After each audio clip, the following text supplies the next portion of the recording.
কি দিন যে আমার আসলো সেটাই আমি শুধু ভাবি। যে মানুষটা আগে কখনো টক ফলের দিকে ফিরেও তাকাতো না, আর সে এখন সব থেকে যে টক খাবারটা সেটাই খুঁজে বেড়ায়। কি আর করা যাবে বলো বন্ধুরা, মানুষ মাত্রই তো পরিবর্তনশীল, সব সময় সময় একরকম থাকে না মানুষের। আমারও সেটাই পরিবর্তন হয়েছে, তাই এখন টক খাবারের দিকে এতটা মন চাইছে। তো আজকে গেছিলাম হসপিটালে ডক্টর দেখাতে, ডক্টরের অপেক্ষায় এখানে বসেছিলাম। তো এখানে দেখি কাকিমার দোকানে বিভিন্ন ধরনের টক খাবার বিক্রি হচ্ছিল। তো আমি একটা কামরাঙা মেখে নিয়েছিলাম, কি যে ভালো লাগছিল সেটা তোমাদেরকে হয়তো বলে বোঝাতে পারবো না।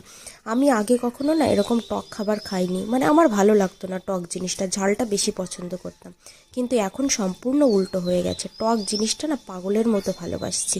তো জানি না কেন এরকম হচ্ছে, তোমরা যদি জেনে থাকো অবশ্যই কমেন্টসে জানিও। আর বাড়ি আসার সময় এই যে এক প্যাকেট চাউমিন নিয়ে চলে এসেছি, এখন শুধু ভাজাভুজি খেতেই ভালো লাগে আমার। এগুলো কেন হচ্ছে তোমরা কি কিছু বুঝতে পারছো?